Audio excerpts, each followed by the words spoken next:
حدیث میں یہ بھی آتا کہ اصفہان سے 70,000 یہودی دجال کا ساتھ دیں گے. لیکن بہرحال خراسان ایک صوبہ ہے افغانستان کا اس وقت بھی شمال مشرقی کونے میں. مجھے امید ہے وہاں سے خیر کی، کیونکہ خراسان کا لفظ وہاں پہ شامل ہے. اور حضور کی حدیث میں بعد میں آپ کو سناؤں گا کہ خراسان سے فوجیں چلیں گی جو یروشلم کو دوبارہ حاصل کریں گی، فتح کریں گی. جیسے پہلے یروشلم کھویا عربوں نے تھا، دوبارہ حاصل کیا تھا کرد نے، کرد خون صلاح الدین ایوبی رحمت اللہ علیہ، ایسے اب پھر عربوں نے کھویا ہے، لیکن لینے والے خراسان سے لشکر آئیں گے. یخرج من خراسان رایات سود لا یردھا شیء حتی تنصب بإیلیا. خراسان کے علاقے سے کالے علم لے کر لشکر چلیں گے جن کے رخ کو کوئی موڑ نہیں سکے گا جب تک کہ وہ جا کر یروشلم میں نصب نہ ہو جائے. اس کے بعد نام آتا ہے پاکستان کا. یہ ہے میری اور آپ کی داستان، اور یہ ہے سبب جس کی وجہ سے کہ میں آپ سے یہ گفتگو کر رہا ہوں. اصل میں تو کس لیے؟ محض ایک علمی استفادہ، محض اپنی بات آراء کو ظاہر کرنے کا شوق نہیں، بلکہ یہ کہ اپنی ذمہ داری ہم پہچانے کہ ہم کس مقام پر کھڑے ہیں. دیکھیے اس پاکستان کے بارے میں یا ہندوستان کے بارے میں علامہ اقبال نے کہا تھا اپنے ترانہ ملی میں، میرے عرب کو آئی ٹھنڈی ہوا جہاں سے، میرا وطن وہی ہے، میرا وطن وہی ہے. اور مجھے بتایا گیا کہ سنن ابی داؤد میں یہ روایت موجود ہے کہ حضور نے فرمایا کہ ہندوستان کی طرف سے مجھے ٹھنڈی ہوا آتی ہے. اگرچہ مجھے وہ حدیث ابھی نہیں ملی ہے، لیکن حزب التحریر کا ایک کارڈ مجھے ملا تھا، تو اس میں اس حدیث کا اور اس میں ابو داؤد کا روایت کا حوالہ موجود تھا.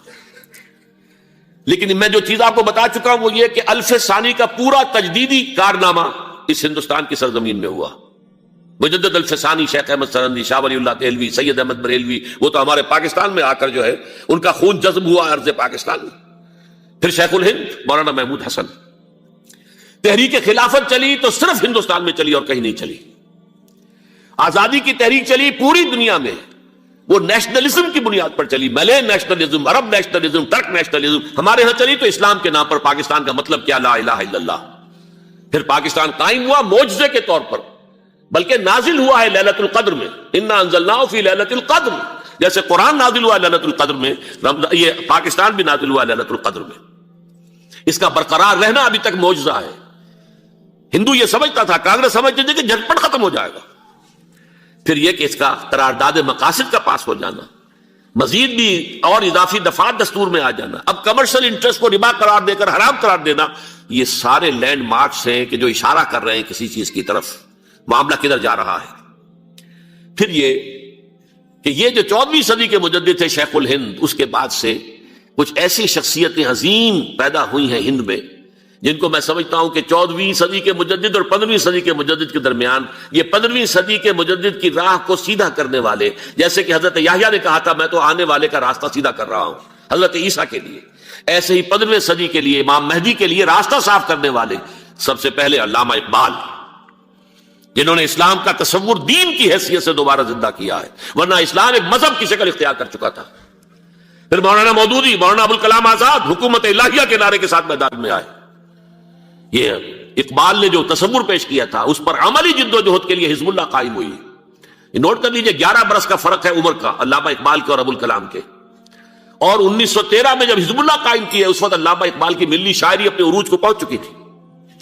پھر یہ کہ علامہ اقبال کے بعد تعمیل جو ہے اس کام کی وہ ابوالکلام نے کی، لیکن روایتی علماء نے کی شدید مخالفت کی وجہ سے وہ بددل ہو کر چھوڑ گئے، کانگریس میں شامل ہو گئے، بساط جو ہے حزب اللہ کی انہوں نے لپیٹ دی. پھر مولانا مودودی آئے، انہوں نے وہ ڈور جو ہے اس کا سرا تھاما، جماعت اسلامی قائم کی حکومت الہیہ ہی کے قیام کے لیے. اگرچہ میرے نزدیک یہ کہ وہ انتخابی اور ایک قومی سیاست کی ایک جماعت بن کر پاکستان میں جو ہے دلدل میں پھنس گئی ہے. اب ہم اس کی کوشش کر رہے ہیں، تنظیم اسلامی اور یہ تحریک خلافت جس کے تحت یہ جلسہ ہو رہا ہے، یہ ساری چیزیں وہ ہیں کہ آپ کو سوائے پاکستان کے اور کہیں نہیں ملیں گی پوری دنیا میں. معلوم ہوتا ہے کہ پاکستان کو بہت بڑا رول پلے کرنا ہے اس میں.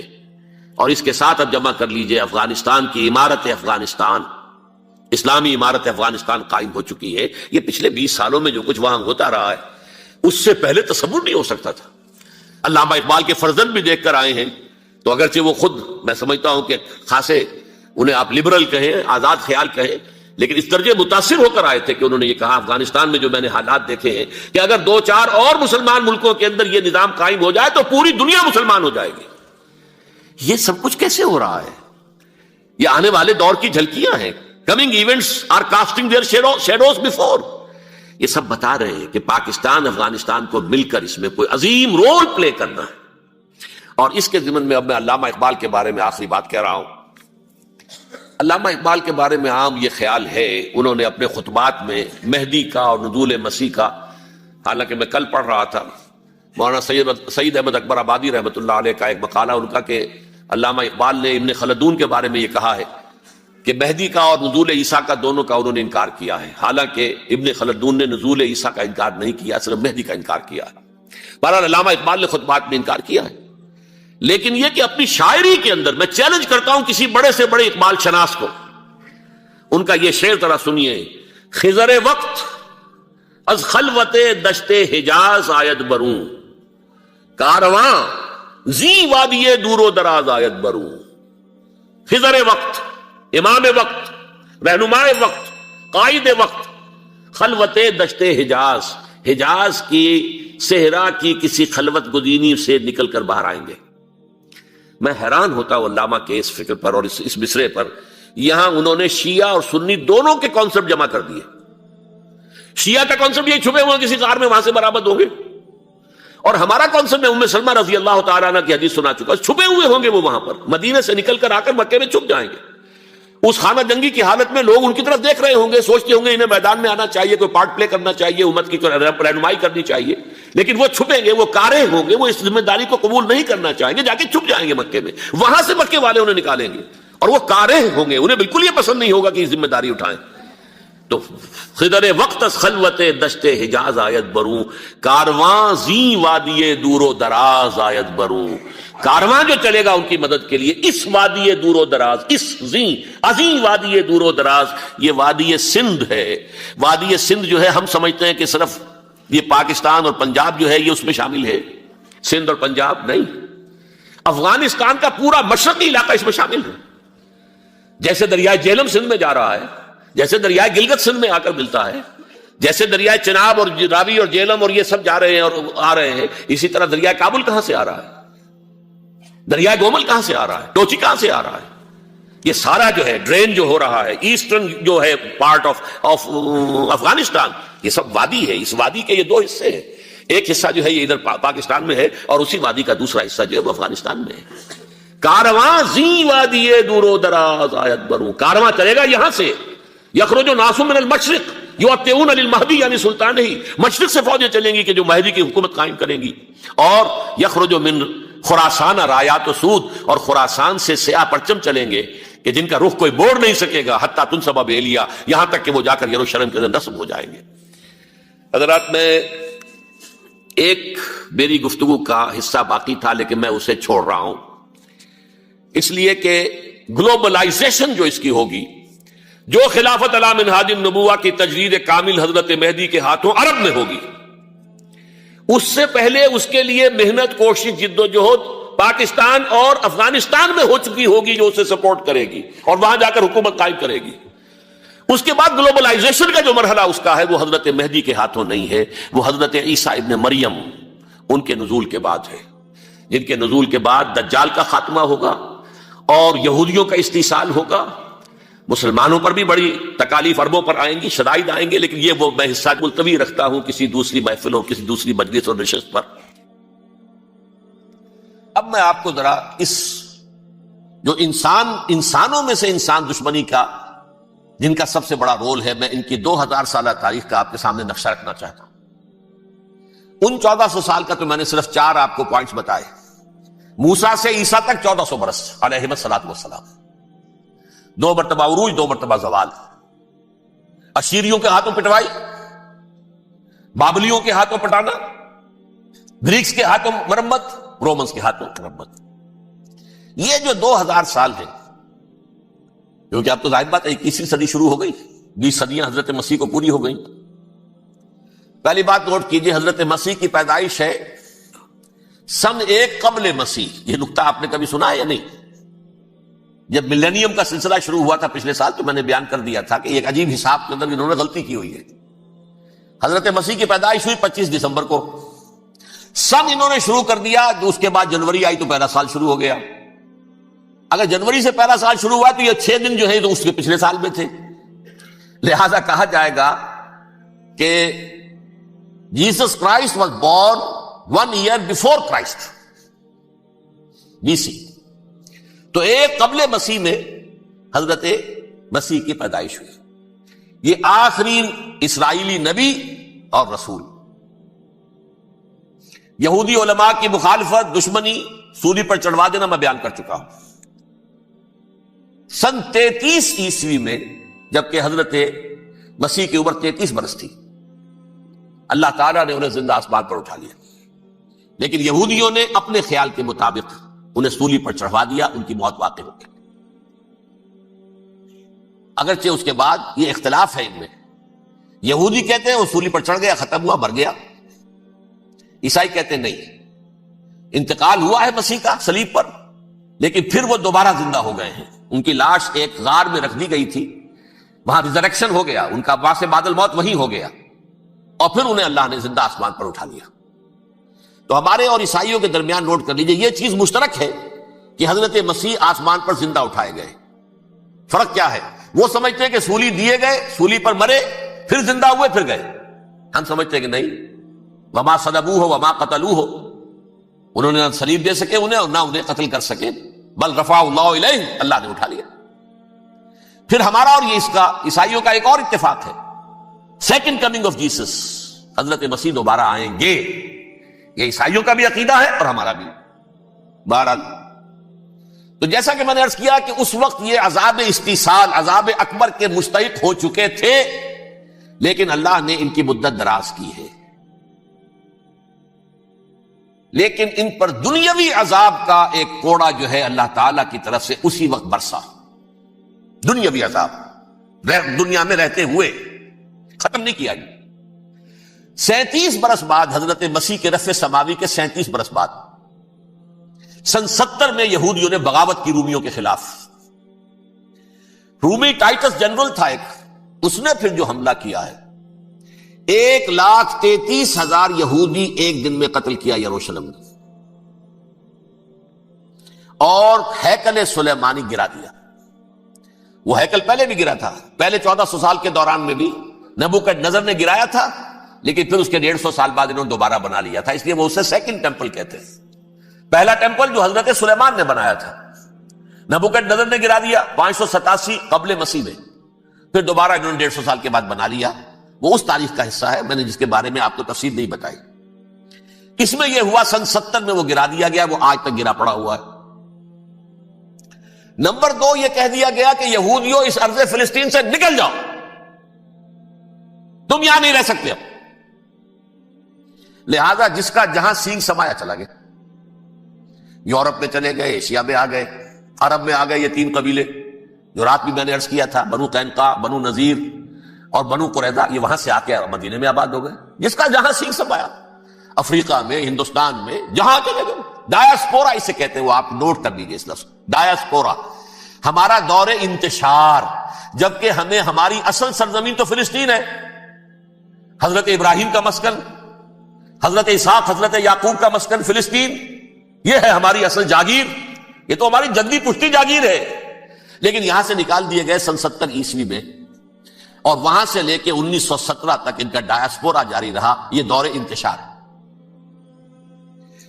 اس دور انتشار کے چند حصے ہیں جس کو میں چاہتا ہوں کہ آپ علیحدہ علیحدہ سمجھ لیں. دور انتشار کا جو پہلا جو ہے تقریباً 300 برس رومی حکمران تھے. وہ یہودیوں کے بھی دشمن تھے اور عیسائیوں کے بھی دشمن تھے. عیسائی اور یہودی ایک دوسرے کے بھی دشمن تھے، لیکن رومی سمجھتے تھے کہ یہ ایک ہی تھیلی کے چٹے بٹے ہیں. رومیوں کے نزدیک عیسائی بھی یہودیوں ہی کا ایک فرقہ تھے، کوئی علیحدہ مذہب تو تھا ہی نہیں. لہذا رومی جو ہیں، رومنز، وہ ان دونوں کو ستاتے تھے، مارتے تھے، اور یہ آپس میں لڑتے تھے. یہودی عیسائیوں کو مارتے تھے، عیسائی یہودیوں کو مارتے تھے. یہ ہے 300 برس تک کی تاریخ. سن 300 عیسوی میں کیا ہوا؟ ایک معجزہ ہو گیا. بہت عظیم ایمپرر کانسٹینٹائن، قسطنطین اعظم، رومن ایمپررز میں سے بہت بڑا ایمپرر، وہ عیسائی ہو گئے. اب تو معاملہ بالکل تلپٹ ہو گیا، پوری سلطنت عیسائی ہو گئی. اب عیسائیوں کے عیش ہو گئے اور یہودیوں پہ مار پڑنی شروع ہوئی۔ اب عیسائیوں کا آپ خود سوچئے کہ جنہیں وہ خدا بنا بیٹھے ہیں، خدا کا بیٹا قرار دے رہے ہیں، ان کے قاتل کون؟ یہودی بدماش۔ لہذا ان کی وہ پٹائی شروع ہوئی ہے یورپ میں، پوری رومن امپائر میں، انہیں ذلیل کیا گیا، شہروں میں آمد بند، علیحدہ رہو، گھیٹوز کے اندر رہو۔ یہودی کا نام جو ہے وہ گالی بن گیا، جیسے آج بھی یہودی گالی کہتے ہیں، جیسے خنزیر کا لفظ، آخر وہ بھی اللہ کی مخلوق ہے، لیکن آپ کو معلوم ہے کوئی شخص زبان پر نام نہیں لانا چاہتا خنزیر کا، سور کا، ہے تو مخلوق وہ بھی ایک حیوان ہے۔ ایسے ہی ہے یہودی گالی، جیوٹ گالی۔ لہذا ایک طرف تو ان دونوں کے درمیان دشمنی، جس کو قرآن کہتا ہے وَأَغْرَيْنَا بَيْنَهُمُ الْعَدَاوَةَ وَالْبَغْضَاءَ، ہم نے ان کے مابین دشمنی جو ہے پیدا کر دی۔ اور جب یہ پوری سلطنت عیسائی ہو گئی تو قافیہ تنگ ہو گیا یہودیوں کا۔ اب آئیے 571 عیسوی، یعنی جبکہ ڈائسپورا کو کتنا عرصہ ہو چکا تھا؟ 500 برس۔ سن 70 سے شروع ہوا نا ڈائسپورا، جب ٹائٹس نے گرایا ہے ہیکل کو اور نکال باہر کیا انہیں فلسطین سے، بھاگ جاؤ، یہاں ایک یہودی بھی نہیں رہے گا، فلسطین سے نکال دیے گا۔ اس کے پورے 500 برس بعد سن 571 عیسوی میں حضور کی پیدائش ہوئی، ولادت باسعادت محمد رسول اللہ صلی اللہ علیہ وسلم۔ 610 میں آپ پر وحی کا آغاز ہوا، لیکن حضور کے ساتھ ان کا معاملہ کیا رہا؟ اول تو جبکہ حضور ابھی مکے ہی میں تھے، یہودیوں نے ریشہ دوانیاں شروع کر دی حضور کے خلاف۔ قریش مکہ کو سکھاتے تھے، پڑھاتے تھے، ان سے یہ پوچھو، ان سے یہ پوچھو، انہیں اس طرح تنگ کرو، ان سے یہ امتحان لو، یہ آپ کے علم میں ہے۔ سورہ بنی اسرائیل میں، سورہ کہف میں وہ سوالات، جو امتحانی سوالات آئے تھے، ذوالقرنین کون تھا، اصحاب کہف کون تھے، تم رسول بنے پھرتے ہو تو بتاؤ، اور یہ روح کی حقیقت کیا بتاؤ۔ یہ ساری ریشہ دوانیاں کر رہے تھے بیٹھے ہوئے، ابھی وہیں پر حضور ابھی پہنچے بھی نہیں۔ ہجرت فرما کر حضور تشریف لے آئے تو حضور نے، جسے ماسٹر سٹروک کہا جائے گا، یعنی اسٹیٹس مین شپ کا ماسٹر سٹروک، آپ نے مدینے میں آتے یہودیوں کے ساتھ پیکٹ کر دیا، جوائنٹ ڈیفنس پیکٹ آف مدینہ، کہ اگر مکے والے ہم پر حملہ کریں گے تو ہم مل جل کر ایک قوم کی حیثیت سے مقابلہ کریں۔ یہ میثاق مدینہ کہلاتا ہے، جس کے بہت غلط معنی پہنائے جا رہے ہیں آج کل۔ بہرحال میں موضوع میرا چونکہ یہ نہیں، میں ادھر نہیں جاؤں گا، لیکن ہوا کیا؟ ہر مرتبہ یہ خیانت کے مرتکب ہوئے، ان نے جو عہد کیے تھے ان سے پھرے، اندر ہی اندر سازش، ریشہ دوانی، حضور کی بدترین دشمنی۔ سورہ نساء کی آیت نمبر 12 میں، 14 میں، 13 میں فرمایا ہے لا تزال تطلع علی خائنۃ منہم، اے نبی ہمیشہ آپ کے علم میں ان کی طرف سے خیانتیں، بدیانتیاں آتی رہیں گی، اور بار بار وہ مسلسل جنگ کی آگ بھڑکاتے تھے، قریش کو دعوت دیتے، آؤ آؤ آؤ ہم اندر سے بغاوت کر دیں گے، تم آؤ تو صحیح، ختم کریں محمد کو اور اہل ایمان کو صلی اللہ علیہ وسلم ورضی اللہ تعالی عنہم اجمعین۔ لیکن پھر جب وہ آتے تھے تو یہ دبک جاتے تھے، ان میں ہمت نہیں تھی، میدان کے مرد نہیں رہے تھے۔ یہ سورہ حشر میں ان کا نقشہ کھینچا گیا ہے، کھلے میدان میں مقابلے کی اس کے اندر صلاحیت ہی نہیں ہے، یہ تو فصیلوں کے پیچھے سے، جیسے عورتیں کہیں دیہات میں لڑائی ہوتی ہے تو مرد جو ہے گلیوں میں لڑتے ہیں، عورتیں اوپر سے پتھر پھینکتی ہیں، بس وہ کام یہ کر سکتے تھے، من ورائے جدر، فصیلوں کے پیچھے سے، جنگ میں میدان میں نہیں آ سکتے۔ بہرحال قرآن مجید میں ہے یہ، سورہ مائدہ کی آیت نمبر 64، کلما اوقدوا نارا للحرب اطفاها اللہ، اکثر و بیشتر مواقع پر تو یہ جب آگ بھڑکاتے تھے جنگ کی، اللہ اسے بجھا دیتا تھا۔ لیکن بہرحال اس کے باوجود جنگیں ہوئی، غزوہ بدر، غزوہ احد ہوئی کہ نہیں، یہ ساری اصل شرارت ہوئی، اور اس کے نتیجے میں حضور نے پھر ایک ایک کر کے 3 قبیلوں کو سزا دی۔ غزوہ بدر کے فوراً بعد بنو قینقاع نکالے گئے مدینے سے، غزوہ احد کے فوراً بعد بنو نذیر نکالے گئے، اور غزوہ احزاب کے بعد بنو قریظہ نکال دیے گئے۔ یہ تو میں نے آپ کے سامنے رکھ دیا صرف حضور کے زمانے میں ان کا کیا رویہ رہا، دشمن۔ رات بھی ہم نے وہ آیت پڑھی تھی، لَتَجِدَنَّ أَشَدَّ النَّاسِ عَدَاوَةً لِلَّذِينَ آمَنُوا الْيَهُودُ وَالَّذِينَ أَشْرَكُوا، اہل ایمان کی دشمنی میں شدید ترین تم پاؤ گے یہودیوں کو اور مشرکین، مشرکین بھی بعد میں ہے، پہلے یہودی۔ حضور کے بعد کیا ہوا اب یہ نوٹ کیجئے، یہ ان کی تاریخ کا دوسرا دور۔ حضرت عمر رضی اللہ تعالیٰ عنہ قائد خلافت ہے، بیت المقدس کا محاصرہ کیا گیا، فصیل بڑی اونچی، شہر اندر سے سیلف سفیشینٹ، حملے کا راستہ کوئی نہیں، محاصرہ طول کھینچ رہا ہے، لیکن ان کے پاس رسد بھی موجود ہے، پانی بھی موجود ہے، وہ دروازے بند کر کے بیٹھے ہوئے۔ بالآخر اللہ تعالیٰ کی مشیت کا ظہور کیسے ہوا؟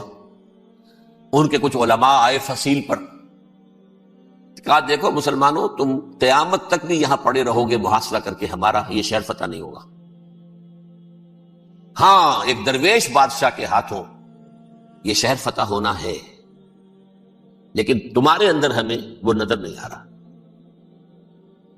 ابو عبیدہ بن الجراح رضی اللہ تعالی عنہ، امین هذه الامہ، ان کا فوراً ذہن گیا وہ درویش بادشاہ مدینے میں بیٹھا ہوا ہے، عمر رضی اللہ تعالی۔ اب ایک اور عمر بھی ہے جو قندھار میں بیٹھا ہے، نقشہ وہی ہے، سادگی کی حد تک نقشہ وہی ہے، بالکل وہی، اپنی آنکھوں سے دیکھا ہے، وہی سادگی۔ عمر اول، عمر ثانی تھے عمر بن عبد العزیز۔ اب ایک اللہ کے فضل سے اللہ تعالیٰ ایدہ اللہ بنصرتہ، اللہ تعالیٰ ان کی نصرت فرمائے، دشمنوں کو ان کے مقابلے میں نیست و نابود کرے۔ انہوں نے ریکویسٹ بھیج دی کہ حضور تشریف لائیے، یہ شہر فتح ہو جائے گا۔ وہ ہے سفر تاریخی، اتنا طویل سفر، تقریباً 700 میل، ایک اونٹ، ایک خادم، ایک منزل پہ امیر المومنین اوپر بیٹھے، خادم آگے چل رہا ہے، اگلی منزل پہ خادم اوپر بیٹھا ہے، امیر المومنین آگے جا رہا ہے۔ اور جب پہنچے ہیں تو وہ باری تھی خادم کی، انہوں نے ہاتھ جوڑ دیا، حضور خدا کے لیے تم کیا کہیں گے لوگ، وہ میرا برا حال کر دیں گے، تمہیں شرم نہیں آئی؟ امیر المومنین پیدل آگے چل رہے ہیں نکیل پکڑ کر، اور تم بیٹھے ہو اوپر براجمان ہو۔ حضرت عمر فرمایا الدور دورک، نہیں، باری تمہاری ہے، بیٹھ۔ اس حال میں پہنچے ہیں، اور پھر یہ کہ ابو عبیدہ بن الجراح آئے ہیں، استقبال کیا ہے تو دیکھا ہے اس حال میں چلے آ رہے ہیں، عمر نکیل پکڑے ہوئے چلے آ رہے ہیں، اور کہتے ہیں کہ کہیں کیچڑ ویچڑ تھا، جوتے خراب ہو گئے تھے، وہ بھی اتار کے ہاتھ میں پکڑے ہوئے، کپڑے تو تھے ہی پھٹے ہوئے۔ انہوں نے کہا کہ حضرت ابو عبیدہ نے، دیکھیے یہ بڑا متمدن ملک ہے، بڑا مہذب علاقہ ہے یہ، آپ ذرا حلیہ اپنا درست فرما لیں تب جا کے پیش ہم آپ کو کریں گے۔ آپ نے فرمایا نحن قوم اعزنا اللہ بالاسلام، ہم وہ قوم ہیں جنہیں اللہ نے عزت دی ہے اسلام کے ذریعے سے، کپڑوں کے ذریعے سے نہیں، دولت کے ذریعے سے نہیں۔ اسی حال میں گئے ہیں، اوپر سے انہوں نے کھڑے ہو کر نشانیاں دیکھی ہیں، اپنی کتابیں کھولی، ہاں یہ وہی ہے، اچھا لو جی سرنڈر، شہر تمہارے ہاتھ میں۔ خون کا ایک قطرہ نہیں بہا اور بیت المقدس فتح ہو گیا۔